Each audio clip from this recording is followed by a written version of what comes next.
เครื่องของที่ผู้ใหญ่ใจดีฝากมาจะได้สาวานดีใจบ่ดีใจเนาะมือขึ้นประพันธ์เลยว่าจะได้เครื่องหลายปานนี้บ่ขอบใจผู้ใหญ่ใจดีเจ้าของไทยขอให้อยู่ดีมีแห้งขอให้อายุมันคนยืนขอให้ร่ำให้รวยเอาน้องลองเบิ้ง2 ชั้นกีบครบเนาะเอาทุกคนบอมตากะจัดให้ตามผู้ใหญ่ละพี่น้องมื้อนี้เดินทางกะมันก็สิลำบากแน่เพราะว่าเราทาน้องกับไปนำน้องลงทางอีกไปทางใดมีแต่ห้วยชาวบ้านเลยพอจุดเลี้ยงเราตั้งแต่น้อยบ่ตั้งแต่จักปีจุดเลี้ยงปลายปีแล้วฮะ12 ปี12 ปีแต่อายุ12 ปีแล้วนะแล้วเขาเลี้ยงนะจนเลี้ยงนะตอนเล่าพ่อแม่จากไปอายุจักปีเฮ้ย18 ปีใช่18 ปีนี่ปนบัตรไอ้กี้ซึ่งก็มองเอาทุกคนเลยผมเป็นยังไงชาวบ้านนะบ้าจะเบาลาวนี่บ่ไม่จักเลยแบบเป็นเด็กเอาเมียแม่แทงเลยนี่มันมีแล้วแสดงว่าเจ้าซองเมียบ่ต้องเมียเหรอเนี่ยเป็นเด็กเอาเมียมีหางไม่หางปะมีหางเอาผู้สาวเอาผู้สาวอีกตอนเจ้าเอาไม่ห่างก็คือชาวบ้านก็ขึ้นอยู่น้ำเจ้าแล้วบ่ยังพ่อแม่เรายังเอาเมียใหม่นี่มอนั้นอยู่น้ำเฮาตอนพ่อแม่ชาวบ้านจากไปนี่ชาวบ้านอายุจักปีตอนนั้นมัน2 ปี3 ปี12 ปี13 ปีแต่กันซึ่งก็มอเบิ้ลซึ่งก็มอคือนี่เอาขึ้นเรื่องเบิ่งก่อน15 ปี18 ปีเลย18 ปีแล้วชาวบ้านมีปอนบัตรแล้วมันก็ฟังนั้นมันไกลอยู่อ่ะไกลเยอะนะอ่ะตู้ไกลแทมปอนแทนอาหารต้องไกลมาแทมปอนต่างอาหารมันไกลมาแทมเอาจะมาจักปีเจ้าชาวบ้านโหกันบ่ฮู้นาบ่าวจะบ่18 ปีเด้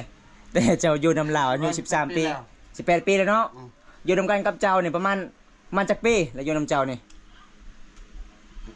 อยู่นำมาโดย8 ปีแล้ว8 ปีแล้วพ่อแม่จากไปอายุ13 ปีนาบ่าวเจ้าเว้าลาวเก่งเนาะโอ้สุดยอดเลยทั้งควายพาฟื้นนี่บ่ถึกเด้สาวบ้านเด้อเป็นยังไงชาวบ้านแสบบ่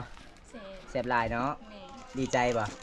ดีใจลายทุกคนวันนี้ไอ้เขากลับกันเด้อน้องเด้อวันนี้ก็คือบอมตากับมุ้งยังลายแล้วของพาของตอนกับไปสะพานบุญให้ผู้ใหญ่ใจดีจากประเทศไทยทุกคนบ๊ายบายซีด้วยน้องบ๊ายบาย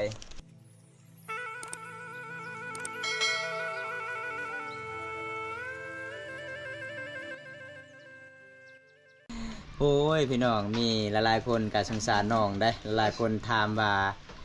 น้องมือวานมือซื้อนี่อดข้าวอยู่เฮือนทุกคนเลยอันนี้บ่นาบ่าวจ้ะบ่นาบ่าวเพิ่นทุกคนไปย่างมื้อนั้นชาวบ้านคือบ่มีข้าวกินอยู่เฮือนนะ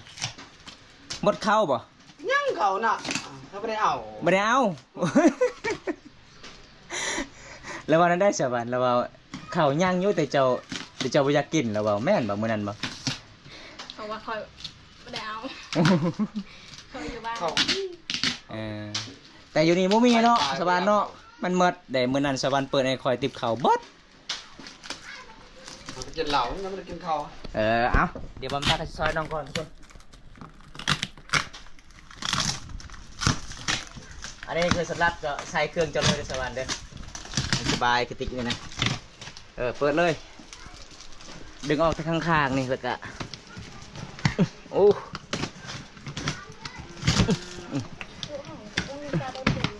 ฮะยังมากินข้าวเช้าเป็นย่างข้าวมดบอกเลยว่าใช่ไหมย่างจะไม่ได้กินเหมือนให้กับบอลาได้ข้าวเจ้ามันนั่นเด้เอาออกยังไงมียังแน่อยู่นี่นะเปิดลังเบิ้งโอ้มันย่างอันนี้แก้วบ่เอาออกมัดให้ไปใจดีให้ได้เห็นมันย่างอันนี้เสื้อผ้าบ่เอาออกมัดไปอยู่นี่มัดเอาทุกคนเลยอันนี้คือความงามเจ้าเด้อนี่เด้ออันนี้คือสำหรับยาสระหัวเจ้าเด้อสวรรค์ออกมันย่างอันนี้ปลาหมึกโอ้ปลาหมึกแสบเด้อสวรรค์เลยปลาหมึกทะเล ยังนี่ ปลาแดกเอาหมด สองตุก มียาไปพร้อมนี่ทุกคนโอ้ใส่ได้จะบอกสบายเป็นยังไงนี่ น้ำปลา บ่แม่นน้ำป่ายาถาดบรรเทาอาการเอาพอห่มไม่ยังเมื่อเลยบ่เอาหมดเลย ยัง อันนี้คือกระทงเวลาจะอ่องไห้มันสบายจะพายนะแฟบโอ้หลายเด้อทุกคนผู้ใหญ่ใจดีสงสารน้องเอาตอนนี้ก็คือน้องกาสีเอาเครื่องเอาของออกจากเก็ตก่อนทุกคนเลย เต้นอนค่ะ ไอมาแต่3 โมงไอเดินทางออกจากบ้านแต่1 โมงหอดบ้านเจ้า3 โมง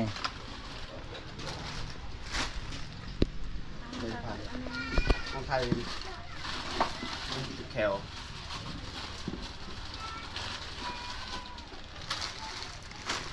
ตอนนี้ตะเหรอ ปลาลายเลยทุกคนเอาทุกคนวันนี้ก็คือบ้ามตากามามอบในมือน้องๆแล้วเครื่องของที่ผู้ใหญ่ใจดีฝากมานำบ้ามตาและกับบ้ามตาวันนี้กาไปสะพานบุญหายใจจัดให้ตามคำคอแต่นาบาของเพื่อนนี่เห็นเพื่อนว่าป้องปลากระป๋องเพื่อนก็กินเพราะมันปลากระป๋องมันมีผักเนาะอ๋อเพื่อนกินเลยทุกคนเป็นยังไงสาวบ้านดีใจบ่ ดีใจ เนาะมือขึ้นประพันเลยว่าจะได้เครื่องหลายปานนี้บ่ อืม อันนี้คือน้ำปลาแดกมีขนมมีอหยังแน่เขานี่มีแพบมีเครื่องที่อาบน้ำพี่น้องแล้วก็มียาแน่อยู่นี่ทุกคนบำตาก็บ่ได้ออกพี่น้องแล้วก็มีหลากหลายเลยบำตาก็ดีใจน้ำน้องหลายเอาขอขอบใจผู้ใหญ่ใจดีด้วยเนาะ ขอบใจผู้ใหญ่ใจดี เจ้าของไทยขอให้อยู่ดีมีแห้งขอให้อายุมันคนยืนขอให้ร่ำให้รวย โดย มาบ่เป็น ว่าบ่เป็นเลยเนาะ ใครไปหาเจ้าใครไปนำเจ้าฮอดผุ่นในสวรรค์เลยเพราะว่ามี FC หลายๆคนกับเป็นห่วงเจ้าเด้เป็นห่วงมื้อนั้นเจ้าอดข้าวเด้เจ้าว่าบ่มีข้าวกินทุกคน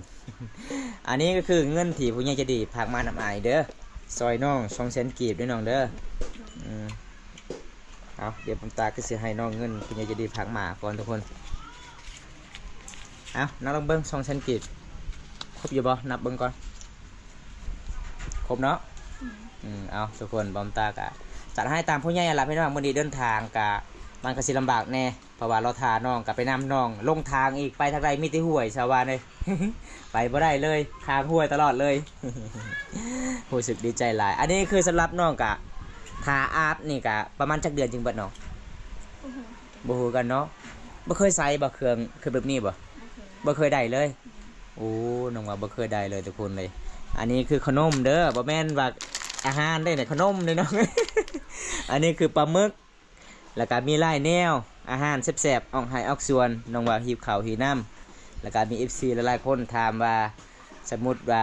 มีผู้ใหญ่ใจดีติดต่อให้เจ้าไปเฮ็ดงานอยู่ไทยเจ้าไปแท้บ่ฮะ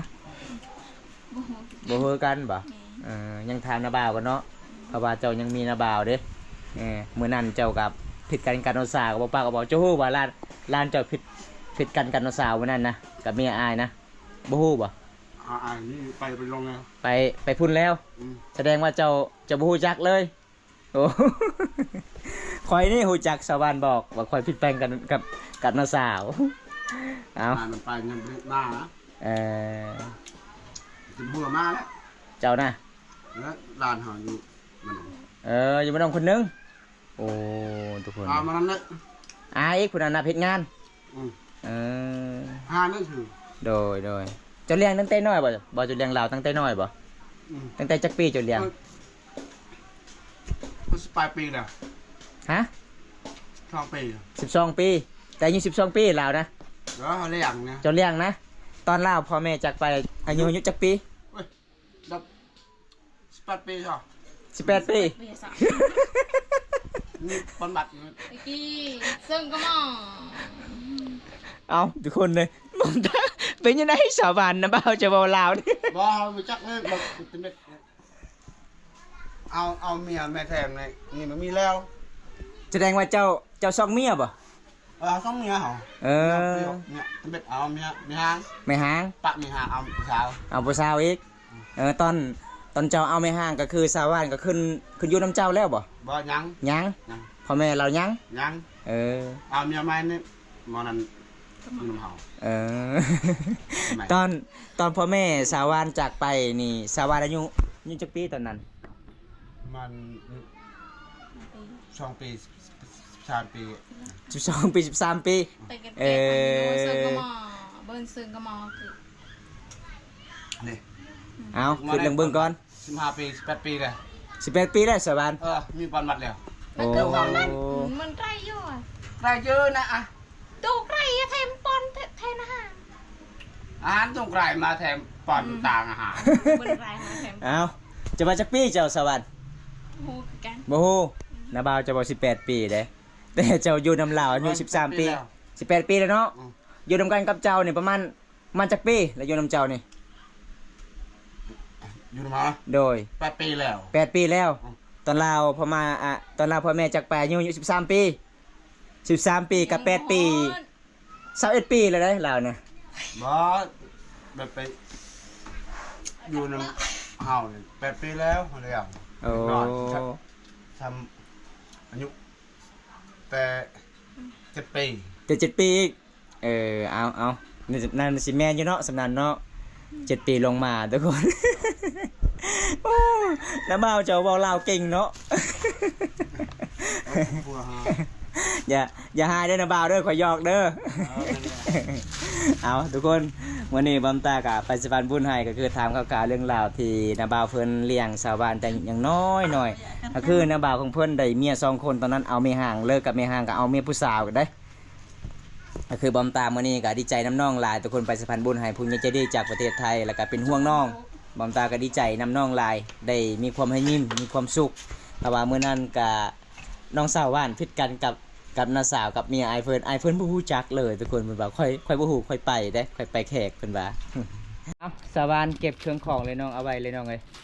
เพราะว่าบอมตากะสิเดินทางมื้อนี้ก็ย่านค่ำๆเนี่ยยามฝนตกเนี่ยตอนนี้ก็เวลา 5 โมงเลยเด้ บอมตากะทายน้องก็สิมืดๆทุกคนขอโทษขออภัยนำหลายๆเด้อทุกคนบอมตากะสิไปมอบเครื่องของมีผู้ใหญ่ใจดีติดต่อทางบอมตาแล้วก็สวยน้องบอมตารู้สึกดีใจหลายได้ทำบุญนํกันพี่น้องสวยน้องเป็นลูกคำผาบ่มีพ่อแม่ก็คือเลี้ยงน้องสาวเพิ่นก็คือน้าบ่าวเพิ่นน่ะพี่น้องน้าบ่าวเพิ่นก็เว้าลาวบ่ค่อยเก่งทุกคนก็เลยบอมตาถามมาอายุสลับไปสลับมา18 ปีก็มีแล้วว่าโอ้ เอาไว้เลยน้อง ดูแล้ว น้องใส่ในกระติกเลยเก็บไว้เลยน้องเอ้ยอันนี้ก็คือสบู่แล้วก็ย่างน้องก็เวลาอาบน้ำอาบในมีครบครบหลากหลายเลยผู้ใหญ่ใจดีซื้อให้น้องสาวบ้านมี FC ถามว่าเฮาบ่ได้สร้างคอนเทนต์เนาะเรื่องที่จะว่าพ่อแม่บ่มีแล้วก็เขาก็สิหมดเลยเนาะก็คือน้องก็คอยอยู่นำนาบ่าวทุกคนมันเป็นเรื่องจริงทุกคนเฮาบ่ได้สร้างคอนเทนต์เลยพี่น้อง ขาเด้ออันนั้นวันขาจงเถอะ ในยวนเลย อันนี้คือปลาแดกนี่เอาไว้กินไปโดนๆโลดปลาแดกนี่ 2 4 6 เวลาออกสวนมันก็ซึ่งสบาย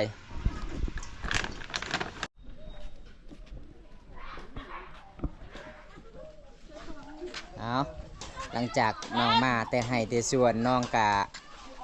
สิพาพื้นเลยทุกคนอันนี้คือวิถีชีวิตลูกกำพร้าอยู่น้ำบ่าวน้าสาวพี่น้องเลยต้องเฮ็ดเวียกดุหลายครับอันนี้ก็พื้นเจ้าบ่นี่บ่โอ้จะมียังโบกเนาะอ๋ออันนี้แหละรถเจ้านะสวรรค์ไปบ่ได้แล้วรถนี่นะเอาน้องหาควันก่อนทุกคนเลย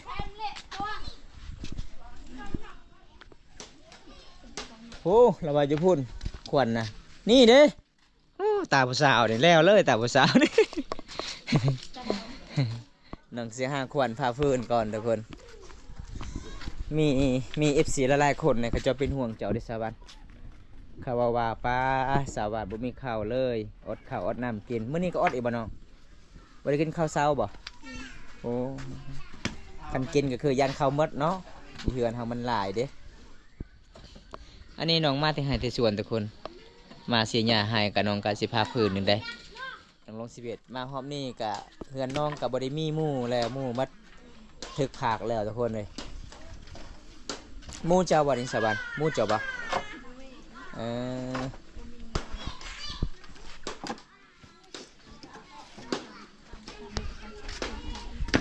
เอาแสดงมาฟื้นนั่นนี่คือกลัวแล้วเนาะ3-4 ปีเนาะ เพราะว่าฟื้นส่วนบทบันเฮานี่หาต่อเรื่อยๆเลยทุกคนแบบดังบ่เบิดก็ต้องหาละลายเขาว่าทาตารางไฟมีพื้นก็คือแบบบ่ได้อึดเขากิน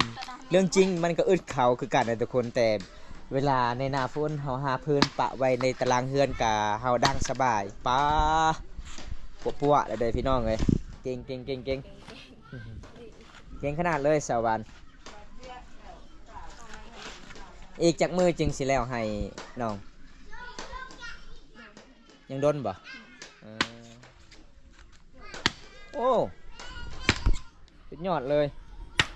ทางควายพาฟื้นนี่บ่ทึกเด้สาววันเด้อเห็นบ่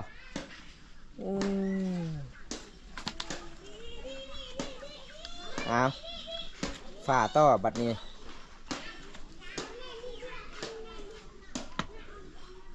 โอ้ เอามัดเนาะหักหน่อยๆก็เอาเบิดปะบ่ได้ทุกคนเวลาที่น้องฝ่ามันหักน้องก็สิเอาเบิดเด้อหาหน้าไม้ผู้สาวหาหน้าไม้ปาโอ้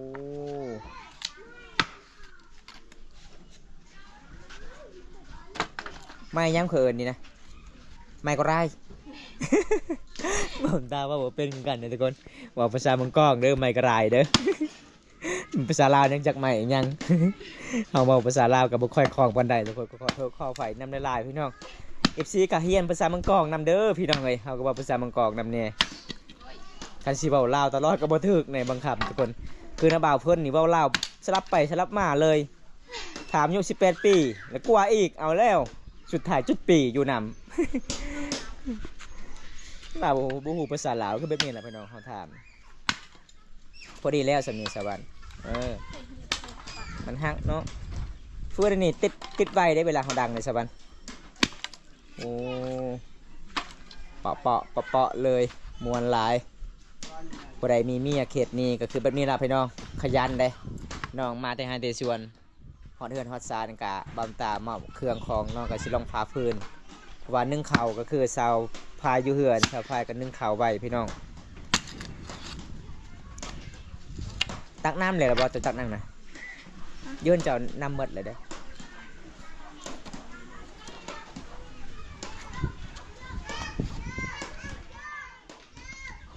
อยู่บ้านข่อยก็เจ้าค่ายเด็บถืนเลย1 คันนี่1 คันรถไทยนี่400,000 กีบเด้ฟื้นยังบองนี่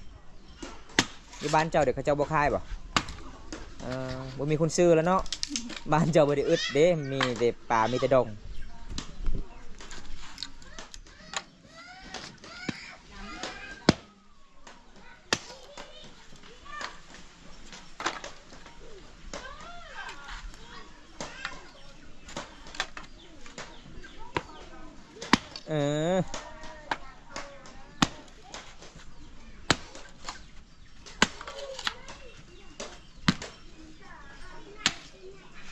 เอาขนาดน้องเอามาเพียงแต่3 ทอนเวลาน้องผ่ามันก็หลายเลยทุกคนแล้วเนาะวันนี้เนาะเอาน้องกะสีเกียมขึ้นเหินขึ้นซานเลยเด้อทุกคน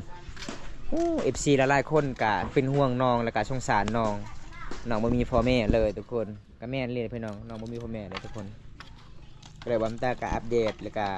วันนี้บำตากะสะพานบุญให้ผู้ใหญ่ใจดีจากประเทศไทยก็เลยบำตากะทำบุญนำกันพี่น้องปกติก็คือบำตากะเดินทางบ่ได้เลยทุกคนเลยเพราะว่าหมู่บ้านน้องมันไกลเนี่ยแล้วก็ผู้ใหญ่ใจดีใส่น้ำมันรถกับประมาณ100,000 กีบเพราะว่าบำตากะเติมเงินบำตาอีก50,000 กีบทุกคนบำตากะบ่มีเงินมีคำคือกันกะสิให้น้องบำตากะมีแต่ให้งานแล้วทุกคนไปสะพานบุญให้บำตากะดีใจหลายพี่น้องสงสารหลายเลยทุกคนบ่มีพ่อแม่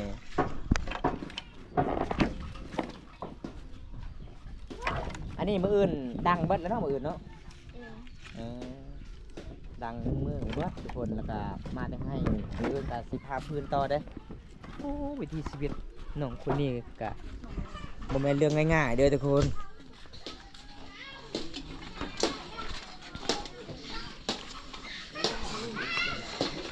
อีหยังส่งเจ้าคือขาดแท้ ถึงน้ำเกาะบ่ไปขึ้นก่อนเอาทุกคนขึ้นน้ำกันก่อนพี่น้อง จุดไปละจะน้อย เอากินแซ่บเป็นจะได้สอพายแซ่บอยู่บ่ปลาหมึกทะเลนะแซ่บเนาะบ่เคยกินบ่อันนี้คือปลาหมึกแห้งเนาะเอาวันนี้ก็คือบอมตากะไปมอบเครื่องคองอันนี้เป็นเพื่อนน้องทุกคนเพื่อนที่สาวานขออยู่นำนาสาวเฟิร์นและกะเอื้อยเฟิร์นทุกคนนี่แหละพี่น้องคันเขาเจ้าบ่ได้เอามาเลี้ยงก็คือสาวานกะบ่ได้เป็นสาวฮอดปานนี้ทุกคนเลยแต่นาบ่าวของเพิ่นนี่เว้าเล่าบ่คอปานใดสลับไปสลับมาบ่คือเอื้อยเพิ่นนี่คำบ่ได้บ่ฮู้ก็อย่างเดียว เอากินโลดสาวพันสาวไฟสาวานเพิ่นว่าบ่ได้กินข้าวเลยมื้อนี้แม่นบ่เจ้าก็บ่กินบ่โอ้อดเลยปลากินยังบ่ได้เนาะยังก็บ่มีทุกคนเลยอดข้าวก็เลยเมื่อกินอยู่เฮือนแต่ตอนแรง